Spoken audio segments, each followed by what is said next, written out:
There was a really powerful lever in my experience in playing for the U.S. and having the national team be such a dominant team and like presence in the kind of culture that I feel like I used that, and I think we used that as a team, but definitely for me personally, I could like leverage America for itself.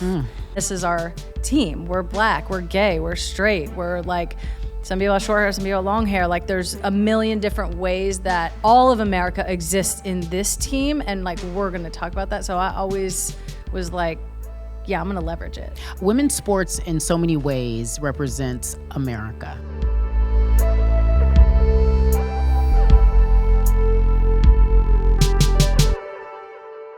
Megan, how do you feel when people read off your resume? Like of all the things you've accomplished, does it make you uncomfortable? Yeah, totally. Really? It's also like, I'm humbled all the time though, because Sue's my partner. So I'm like, yeah, it's not, even my mom was like, I don't know, you're not that impressive anymore. That's not true. No, she was like, it's a lot less. So I need it. I stay humbled. Okay. I can get a big head. So. I'm going to read a few things and you all tell me if it's a lot less. 2-time World Cup champion. Olympic gold medalist. She took home 2019 Women's World Cup top honors. So I'm going to tell you what they were. Golden boot for top scorer. Golden ball for best player in the tournament. She retired in 2023, still working as hard as I still feel like you're working just as hard to me, just watching it on the outside. Last but not least, the Presidential Medal of Freedom in 2022 was given to her. By definition, it is for people who have done something trailblazing for the culture and this country and this nation. And she was given. Only 670 some odd people have been given that civilian award. And Megan Rapinoe was one of the 670 some odd people to receive it, but yet and still. Are you sure it's not impressive? Thankful. I feel like I got under the wire on that one. You know what I'm saying? Had to get in while it was still available to me. And I know everyone knows that you've had such a storied career and very decorated, but I'd like to, if you all don't mind, I'd like to go back to where she grew up and who she is and how we know this woman today. So from my understanding, you grew up outside of Redding, California. Where is that for the folks? It's like the very north of California. It's like 2.5 hours north of Sacramento, hour south of the Oregon border. I'm always like, I'm from California. And people are like, cool. And I'm like, not that California. And they're like, okay, cool, San Francisco. And I'm like, it's not even close to that either. Yeah. It's just up there. It's nice. It's beautiful, beautiful lakes, really like kind of calm, small town.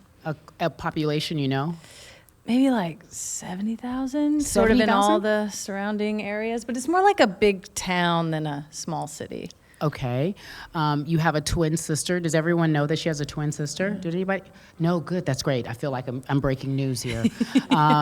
She's approximately 11 minutes older than you? Yeah. Okay. She got out of there. She got out of there quicker. Yeah. I didn't think I knew she was gone. You're like, oh, she made it. Did she act like an older sister? Yeah. Really? For sure. Yeah. She loves a Debo, you know? loves to make sure I'm staying grounded. You both grew up playing soccer, and I wonder that when you were growing up, did you imagine that soccer could be a viable professional career for you? No, definitely not. I knew at some point that you could go to the Olympics for soccer. I knew at some point you could go to a World Cup. I was 13 or 14 years old in 99, the iconic Women's World Cup in 99 in the States. But leagues came and went. And so it was like I kind of knew there was a national team, and I didn't really know what that meant, but in terms of what I was seeing, I grew up such a huge sports fan, so I knew there was no Michael Jordan path for me, or Dallas Cowboys, or 49. I didn't have really any of that to kind of clock, but those were my idols before I feel like women's athletes were even visible to us, or I could even see them. I mean, going to the 99 World Cup was like mind blowing. Mm-hmm. I was just like, oh my God, like they're doing that out there in front of all of these people. Like I've never seen that before. I'd seen it in the men's arena and whatever that meant, but I'd never seen that for women before. So that was the first like, whoa, but there was no like league. You didn't think, I'm going to be a professional soccer player playing at home in the United States of America in front of my family and friends. You didn't envision that for yourself? Not until I was much older, like later in high school. I mean, the first women's league didn't even start until after that World Cup. And then I think I played in like the third iteration of that as I've played in failed leagues. Obviously the NWSL has been around for a while now, but there was no, I wanted to be, I didn't have a backup plan or anything, but I didn't really have a vision of what it could be either. So I just like loved sports and was like, I want to do that, but I don't even know what that really looks like or means. I just think it's important to understand where we are and how far we've come, even though sometimes progress feels so distant. You're growing up and you can't envision yourself being a major player in a league that is viable, because there were so many false starts for us soccer fans. You know, there was 2 leagues before I know that folded, before the NWSL really solidified itself. So for you to envision not really a career and be one of the greats, to me, is a testimony to how far we've come. How do you feel in that space when you look at it that way? I mean, I feel like all of us had like this healthy imagination and delusion, frankly, because we were like, I mean, it's not here, but like we think it should be and we deserve it. We were like, yeah, we're going to do it, but we don't really know what that looks like. And I think so much of what you're seeing now from, you know, the W or the PWHL or the NWSL is like a manifestation of our dreams and our imagination and our hard-headedness and like our delusion and just like our like looking at each other and being like, we deserve this, right? Like we're gonna go out here and say that we should have this, we should, right? And we're all like, yeah, we definitely should. Yeah. And so I think in this moment, like truly, I'm so proud of what is here. I am a little jealous. I feel like multiple things be true at one time. I'm like, damn, I wish I would have played. In this moment, I would have killed. Like, honestly, I'm just like a big personality in this moment. That's like what everybody wants. But I just am like, look at where we are now. Like, look at where we are, like on a global stage too. And just, I think I'm so proud of how, you know, and I have such a close, intimate look at it because I'm dating, you know, a basketball player or former basketball player, but like how women's athletes just like rallied together, and the community that is like so many people that have been in and around women's sports for so long, all drafted off each other. We all snowballed off each other. We shared information. And now we're like in this moment where it's growing in the way that it is. It's so like special. We did this, and I feel really proud. And I think that's why we're protective of it as well. And you know, it's been a growing pain to have so many new fans, new investors, new eyeballs, new people talking about it, because we're also like, we haven't fucking been here. Yeah. You don't know the history. It's like we need everybody here. Sure. So I think overall, I'm just like so proud and honestly like in awe of what we've all built together. So am I. Congratulations for being the founder of this and making it I something mean, so special. there's so many people in this room. I'm looking like Lindsay Kagawa-Colas is right here. I'm looking at Jess Robertson in the back. There's so many people in here that like are just like a core fabric of what people are now coming to and seeing like in this world. They're like, oh wow, this is awesome. Like women's sports is booming. It's like, yeah, for a lot of different reasons. And it's really cool to be able to be one of those people. You describe, while describing what we know now as a boom, every adjective I believe you used is arguably something that a starving artist would use. I'm good, it's here, I'm delusional, I believe, I see, I'm striving to be better. And what we have tried to do at Art Arena is really truly highlight that intersection of wanting to do more and be more and have access to more, But often, like in the world of sports, you need somebody to put you on, for lack of a better term. You need someone to say, if you're an artist, there's a group of people, I feel like, that say, yeah, this person's the best. Yeah, this person is up and coming. That person is the next woman up. And for so long, when you started out, I watched how you played in these leagues that never lasted long. Were you ever feeling like, when is my turn? When is our turn? Will it ever happen? Yeah, like every day. Definitely every day. And there was just this experience of, losing the final of the World Cup in 2011 and coming home and like being on Good Morning America. And then people being like, no one wants to watch it. And I'm like, I don't think that's true. Or the women's Final Four being sold out for the last like 100 years and people being like, nobody likes it. And I'm like, I don't think that's true. And there has always been a fan base. It might not have been the fan base that was in charge of all the investing and like directly investing, or the ones who were making decisions about what to put on TV or what to put on ESPN or what to put where. But the fan base was there. And once we started to, I think, connect those dots or bring more people in, honestly, once people started like understanding what they were missing, right, and showing up to it, then I think like the levees kind of broke. When was that? What time, what period was that? Do you remember? Oh, I think there's a few really pivotal moments. I think for me, the U.S. Women's National Team, I think winning the World Cup in 2015 and then like kind of nothing changing, but like every stadium was sold out that we went to, that was our moment of like, nah, we're done with this. Like we filed our lawsuit and that happened.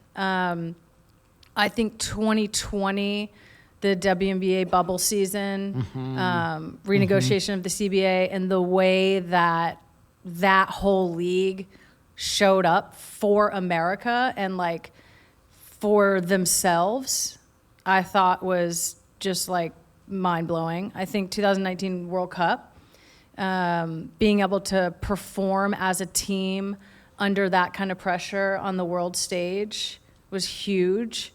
And then I think women's college basketball, really. Angel Reese, Caitlin Clark, obviously is a huge one. But the sort of like the mass media and like the mainstream media opening their eyes to what that product is, and NIL I think played a really big role. Huge. But I think that was like the last big aha moment. I mean, we've had so many aha moments. It's frustrating because we've had enough. But I think that was like the final one. And now you see like valuations go crazy, expansions going crazy. Players, I think just like their own valuations and like their own money of what's going on, and fans showing up and there being the real return, but also there being the real investment, like the actual investment. I think for so long, women's sports has just been starved, and we've still been successful. So in spite of. And now we're actually, the flowers are being watered and like the fields are going crazy. I love that. And look, I can count many a times when people would talk about the salaries of what women make, and that's still an issue and a discrepancy. But you have been very vocal. I often describe some of you and your teammates. I was like, they sued their boss and they won. How many times can you sue your boss and go back to work? Not very often, right? And so I always think of what a brave moment that was. Was there any blinking, any flinching? Were there any teammates during that time when some of the motions were rejected and you had to continue to fight, where they felt uncomfortable and they didn't want to be a part of this history making process? Only ever behind closed doors. To each other, really. We couldn't afford it otherwise. But honestly, I feel like it was like, what was our choice? Yeah, I think we had gotten to the point where it's like, we tried to play nice. We tried to work with them. We tried to negotiate nice. And I think we just got to the point where like, we knew that they weren't going to. ever. And it honestly, it didn't even matter what we said. It didn't matter how successful we were. It didn't matter how many people were in the stadium. It didn't matter how many times we proved them wrong. Like, they weren't really ever going to. So that was, we didn't want to do that. Like, I didn't want to spend hours on a Zoom call trying to like read a legal brief. I don't know how to do that. I'm like, I don't want to figure this out. I'd rather be spending my time doing anything else. But it was like we had to. That was sort of the next step. We didn't have a choice. And so there were definitely moments. I mean, I think especially with our younger teammates, some of us older, I think too around like 2017, 18, 19, some of the older, more established players, we were feeling the increase in brand dollars and sponsorships and the changing landscape that was women's sports. And so we were more financially secure. And we were secure in our place on the team as well. I think some of the younger players were like, what are you guys asking us to do? Like, I just got here. This is literally my dream to play on this team. And now we're like boycotting or we're like suing our boss. Like, I don't really want to do this. But we were the ones that were like, we got you. Like, we're not going to put anyone in a position where we can't protect them or, the team's performance, honestly, in the end, was able to kind of protect everyone. But we definitely had some blinking moments in the back where we were like, oh, my God, is this the right thing? Like, I don't know if we should really do this, but like, but we're going to do it because you didn't have a choice. We didn't have a choice. Yeah, fake it till you make it. I liken it to when there is no law, there is no other way, and you want to go forward, and there is something in your way, but you still want to go forward. I think creators, artists, athletes are often the mirror of society. Things need to be changed on and off the field, and your art is on the field, and we watch you play in such a beautiful way. But off the field, you also say, this isn't right. And I'm going to highlight why it's not right. And you shared that with the world, and that's a huge responsibility, but also what you said, you didn't have a choice.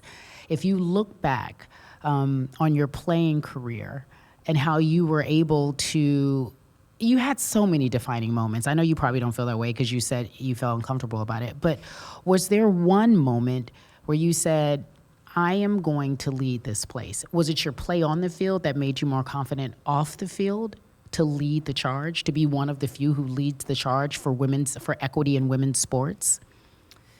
I think it kind of happened at the same time. I think as I, sort of like established myself on the team, I became more confident off the field and vice versa. As the sport was growing, I think I was getting what I felt like and what I still feel like is a lot of positive feedback, whether that was like coming out or kneeling or equal pay or supporting trans rights. Like, I feel like we always got positive feedback from the people who I care about getting feedback from, people who we cared about getting feedback from. There was obviously a lot of noise and negative feedback as well. But for me, it was always like, well, this space doesn't exist in a way that ever took me into account anyways, but I'm here. So like, I'm just gonna make it fit me. I'm gonna make it fit us. I'm gonna do whatever I can to leverage this thing that, like, unless you're gonna ban me and kick me out, which was sort of tried and it didn't really work. Yeah. I was like, but I came back. Yeah. I'm back. Like, unless you're gonna totally ban me, like, totally, like you're still here, yeah, but right. like I'm still here too. Yeah. And I feel like there was a really powerful lever in my experience in playing for the U.S. and having the national team be such a dominant team and like presence in the kind of culture that I feel like I used that. And I think we use that as a team, but definitely for me personally, I could like leverage America against itself or for itself. Like there's nothing Americans love more than America and their own athletes playing sports for America. And so then it was like, yeah, and then this is our team. We're black, we're gay, we're straight, we're like, some people have short hair, some people have long hair. Like there's a million different ways that all of America exists in this team, and like we're going to talk about that. So I always was like, yeah, I'm going to leverage it. Women's sports in so many ways represents America. I just look at deeply. every nationality, every background, every preference. You see it more and more in women's sports. You mentioned kneeling for Colin Kaepernick, and I covered that story, and I remember you had a lot of heat for that. And in my mind, I thought, wow, what a bold movement for someone who is in a sport where it doesn't feel so secure. And then there were these other athletes, like who play in the league, your preference, but they would say, yeah, I have a family to feed. I can't do that. Did you ever think that that would cost you your career or sponsorships? And it may have cost you sponsorships. In fact, I read that there were some issues there. But did you ever think that this was so detrimental that you couldn't bounce back because it was such a polarizing issue? Only after. I think but before you were gangster. Yeah. Before I was like, well, I think I'm also white, so I don't have this experience of racism in that way. Like, obviously knew what racism is and knew it existed, but I hadn't like experienced a sort of like, passive racism. Like, I don't experience that. I'm white. So I actually thought that, I think at the time, that it would be a bridge and it would be a different voice and a different person that people are hearing the exact same information from, that might open more people's eyes up. I thought a lot more athletes, particularly male athletes, would have done anything. I think like the WNBA was already doing this, already saying so much, already protesting. I always feel like female athletes hold it down. And I think, frankly, just disappointed in male athletes. Like, I understand not wanting to put your check in jeopardy, but like, your check was ginormous and you already had a bunch of checks before. Yeah. So you had a little bit of security that I feel like, you could leverage. But I did not anticipate, and I did not think that the reaction was going to be what it was.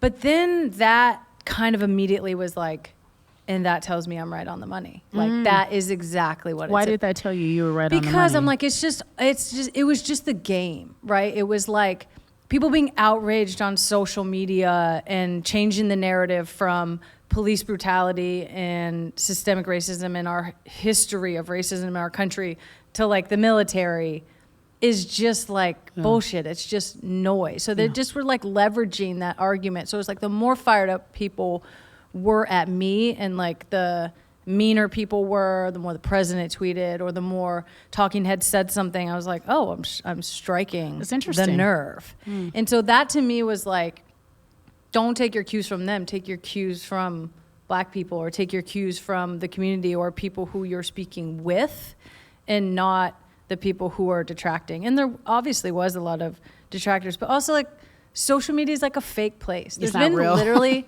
2 people in the whole time that have come up and said something to my face that were against it. It was like this one, he was a veteran. We were in the hospital and we were like getting out of I had like an MRI on something. We were getting out of the elevator, and like very respectfully, he was like, I really wish you would, represent our country better. And I was like, oh, like, how would you like me to do that? Or like, what about it? And he was just like, oh, I didn't like that you knelt. And I was like, okay. And then the other time was this kid. This was actually recently. He was like a 9-year-old boy. We were at our niece's basketball game. And he was 9? He was 9, and which means I'm like, you didn't even see me kneel. This happened like so long ago. So I'm like, you've just been told. You've been told something about this person who you have no idea who is, about what happened. And so he came up and he was like, I don't like the way you disrespected the flag, and my dad is in the military, and I like disrespected his service. And I said, oh, I said, I'm sorry you feel that way, but like, what do you think your dad's service is for? And he was just like, he's 9, so he got nervous. I was casual, but I took him down, But I can't go hard at a 9-year-old. I was respectful, but I obviously won the argument. But I was like, oh, like your dad's service is to protect the rights of Americans to exercise their freedom and their protected right to protest and for freedom of speech.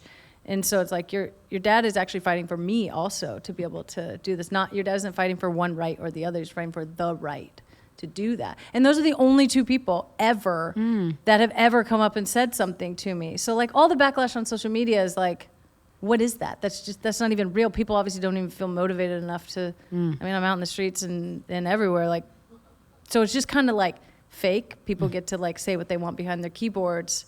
But in real life, I got so much more positive feedback than anything else. Thank you for doing that. I mean, it's the least I can do, I think.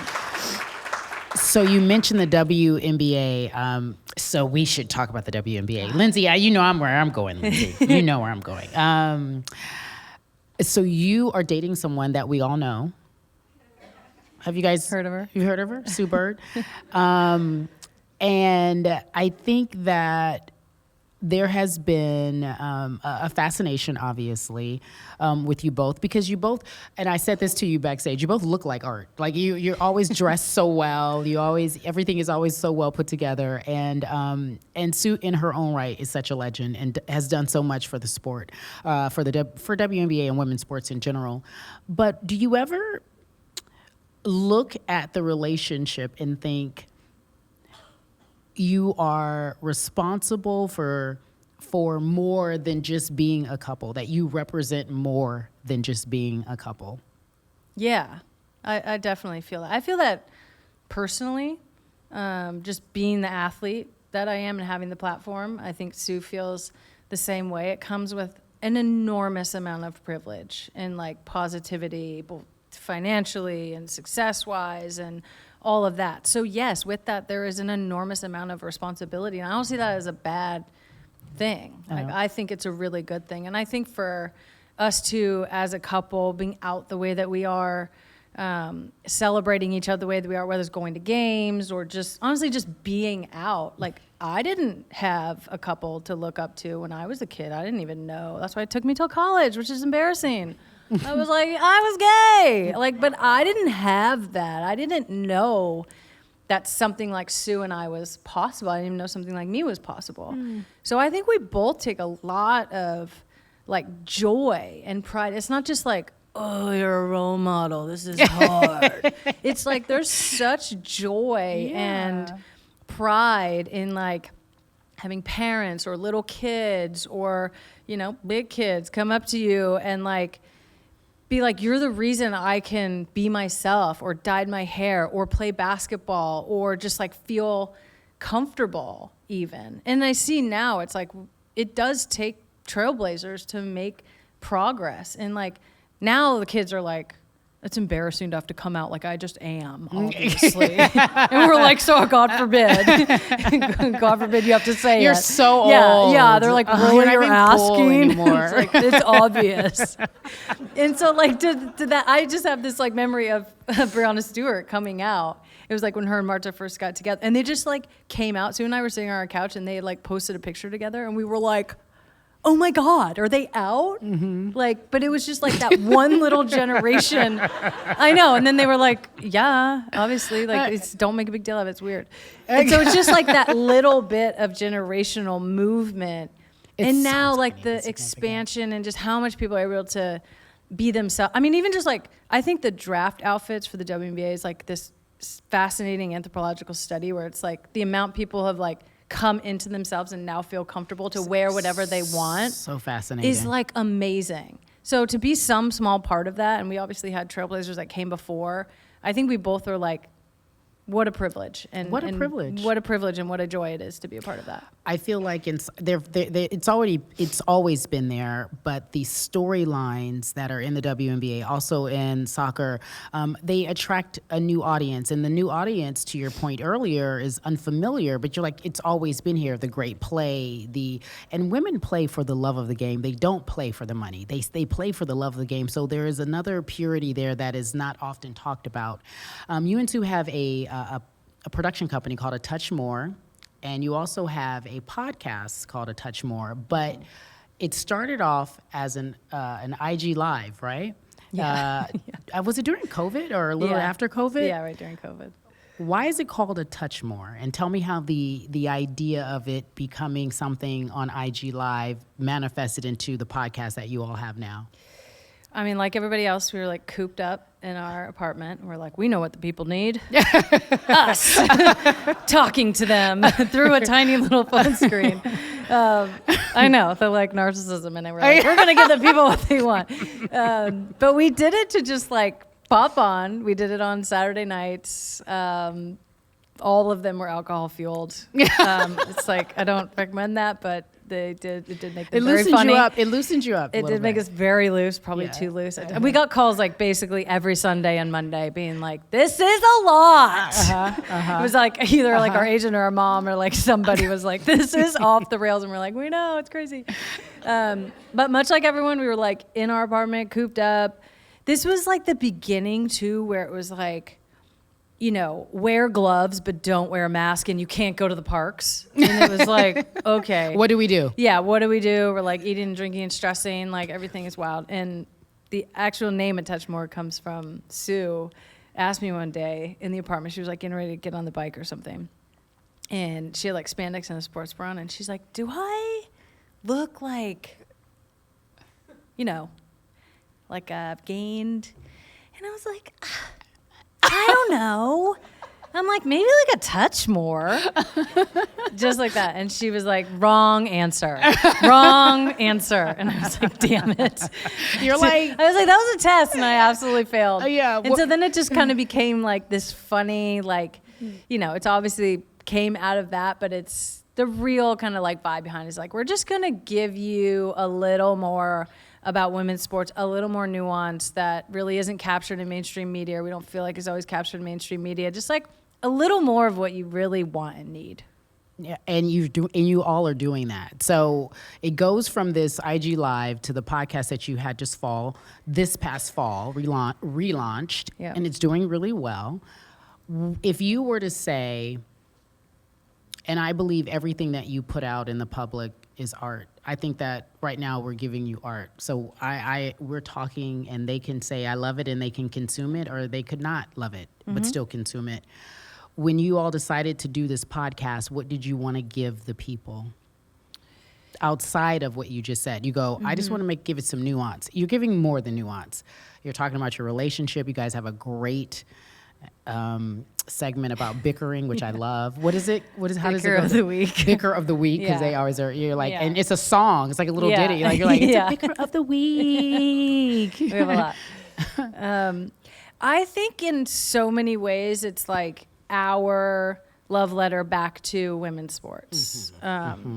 There's just has historically been so much negativity and like just wrong narrative, disrespectful narrative, harmful narrative around women's sports, just such a lack of understanding. And for us, we have this really unique view of both being in professional sports for, about 20 years, seeing it grow from, Sue is, I think, like a couple of years the WNBA existed without her. She's basically been there the whole time. I was there at the start of the NWSL, which is now the established league. So we just have this understanding. We've been two of many athletes, female athletes, who have really like built this space. And we want to talk about it the way that it is, in the way that it should be talked about, like what's actually true about it. It's not that nobody ever watched. It's that a ton of people watched and some people didn't watch, and those people had all the money and they never give us the fucking money. And now they're like, instead of spending $5 million 6 years ago, now they're spending $105 million this year. Yeah. And you're like, you could have got on. We told you. And so we want to bring obviously a fun and entertaining and like lightness to it. We also find and have found throughout our career that so often, whether it's like we're being invited onto a podcast or we're being invited on to do an interview, and a lot of times it's mainstream media and a lot of times it's men, and it's just like this boring checklist that's like you don't even watch. you don't even know. You're like, oh, you went to college at Portland, and you went here, and it's just like, it doesn't do it justice. It doesn't do justice to the beautiful space and the radical space and like I think like life-changing space that is women's sports. And like, we know that intimately. And I feel like we, and a lot of other people, there's a lot of other female podcasts that are happening now around sports that just like talk about the game in a way that does it such justice and gives it such respect that like the players deserve, but also the fans deserve to have that. Like, we deserve more than 5 seconds on SportsCenter. 1,000%. And I think you're seeing that now. And you're also seeing where some people are still having that same narrative, and now they just look like whack. Yeah. And it's really obvious.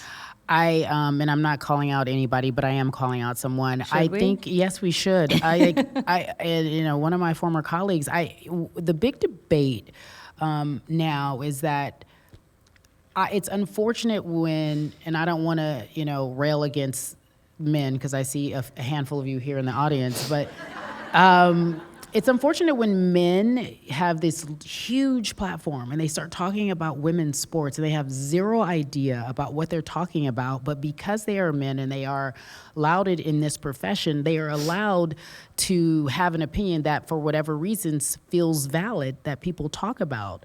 And oftentimes I think to myself, well, that's just so unfair because I don't think you were watching basketball or women's soccer, since its inception. Maybe during important moments, perhaps the finals, whatever it may be, a couple of moments here and there. But what you are doing in your love letter is, you and Sue are doing in this love letter of a podcast, is setting the record straight and establishing something that hasn't been established in a very long time. And I wonder if you ever, because you don't have a problem saying what you feel. Like, if you follow her on social media, Twitter before it was X, she would just call out different players. I would silently love it because I couldn't do it. And you would call out different players and be like, you don't know what you're talking about. Send. And I'm like, great, thank you. Wild place. Wild place. Yeah, it's a wild place right now. Yeah. Do you ever feel that you should do that now with your podcast? Do you feel the need to let the establishment, legacy media know? Yeah, I mean, I think my knee jerk is always to be like, call them out. And that's where Sue and I have a good balance. Because we're like, if you say a name, that just like kind of helps them in a way. That's true. And so I am trying to do a lot better job of just like giving the alternative. Like you were saying, it's art. Like if people want to have that version of women's sports, like, great, I guess. Sucks, but okay. Yeah. But if you want a different version of that, like, we can provide that. Okay. And I think just provide a lot more like actual information. I think we don't even realize how much men's sports is in the atmosphere and the oxygen, and how much we know about men's sports just literally through like breathing. Yeah. Like, I don't know why I know so much about LeBron James. Well, it's because everybody talks about like hours on TV every week. And the flip side of that is that if all you're ever talking about is negative stories about women and negative stories about women's sports and false stories, frankly, like, that's what people are gonna know. And so I feel like what's happening with our podcast, with, Kelly has a great podcast on just women's sports. Sam Ewis has an amazing podcast, The Women's Game. Like, we're just offering a lot more real information about what's actually happening in women's sports that I think is actually resonating with the fans, because it's in line with their experience of watching a game, going to a game. Correct. I feel like a lot of times there's wild narratives or negative narratives around women's sports, and it's like, it doesn't really make sense, but it's all you've heard. So it's like, I guess people don't like it, but like, then I went to the Final Four and there was like 40,000 people at every game, so this isn't really making sense. So I feel like it's always my knee-jerk reaction to like boot someone in the neck, but I'm trying. But as you mature, I'm going to therapy. And she's healed. Yeah, she doesn't healing. do that anymore. She's healed. Yeah. But I think it's actually way more effective to just be like, well, this is what I think is happening, Correct. and let the people decide Correct. what kind of information they want to consume and that not. they want to consume, because it is art and it is for you to decide what you want. The offerings are there. Megan Rapinoe, do you mind if we take a few questions from the audience? Yeah. We have a few more minutes up here. Does anyone, someone in the back has a question for the legend? 2 huge fans right here, 2 excellent athletes. They're in 5th grade, guys. So if you could look back at when you were in 5th grade, what advice would you give these 2 now that they can move forward? Because they're 2 phenomenal athletes right here. I would say, like, just have fun. First of all, it's a game always, even at the very highest level. So make sure you keep having fun. I would say watch women's sports. Like, go to games if you can, but now there's so much on TV. There's so much access to see basically what you're dreaming about and what you like want your future to be if you want to be a future athlete. So like watch that and like consume that. I'm sure I never tell kids to practice more because like, I don't know if anybody's parents in here, but parents are crazy and like making their kids practice so much. It's gotten out of hand. I'm sure you're practicing enough and playing enough and playing all the games, but like I would watch women's sports and watch the professional leagues and watch these women perform at the very highest level. I think that's like a really special experience. I know how much that meant to me, even though it was very limited in my childhood. I know how much that meant to see something that I could actually be. So keep having fun and watch the games. Watch the game. That's great. Yeah. Any other questions? My question is, you've been such an incredible advocate, activist, artist, and athlete, and it seems increasingly dangerous to do that in the current landscape. What's next for you in that field, and how do you balance the advocacy and the art and the athleticism? How you protect the bag? Yeah, I know, right? Yeah. Well, financial advisors have the bag, so that's getting protected. I'm really focused on creating, whether that's in the media space. Obviously, Sue and I have a podcast, but we also have a production company where we're choosing stories and we're choosing where we want to put our time and energy. Mm-hmm.